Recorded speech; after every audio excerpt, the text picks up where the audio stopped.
ایک دفعہ کا ذکر ہے کہ ایک بار حضرت ابو ذر رضی اللہ تعالی عنہ نے حضرت بلال رضی اللہ تعالی عنہ سے کہا کہ اے کالی کلوٹی ماں کے بیٹے، اب تو بھی میری غلطیاں نکالے گا۔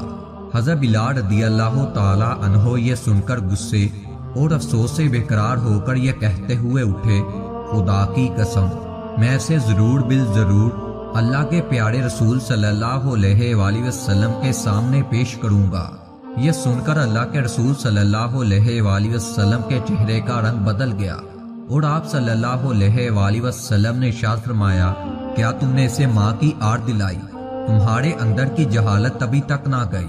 اتنا سننا تھا کہ حضرت ابو ذر یہ کہتے ہوئے رونے لگے، یا رسول اللہ صلی اللہ علیہ وآلہ وسلم میرے لیے دعائے مغفرت کر دیجئے، اور پھر روتے ہوئے مسجد سے نکل پڑے۔ باہر آ کر اپنا رخسار مٹی پر رکھ دیا اور حضرت بلال رضی اللہ تعالی عنہ سے مخاطب ہو کر کہنے لگے کہ جب تک آپ میری رخسار کو اپنے پاؤں سے نہ روندو گے میں اس مٹی سے نہ اٹھوں گا۔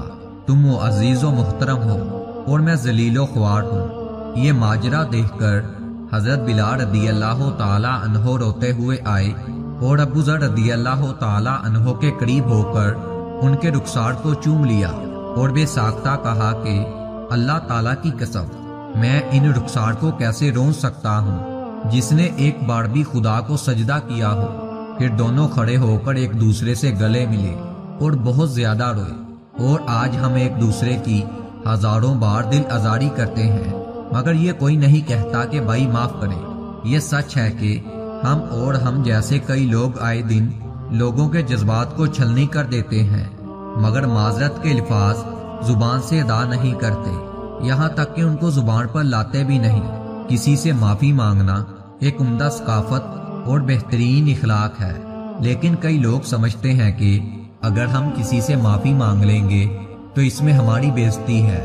یاد رہے کہ ہم سب مسافر ہیں اور سامان سفر نہایت ہی کم ہے۔ ہم سب دنیا و آخرت میں اللہ سے معافی اور درگزر کا سوال کرتے ہیں۔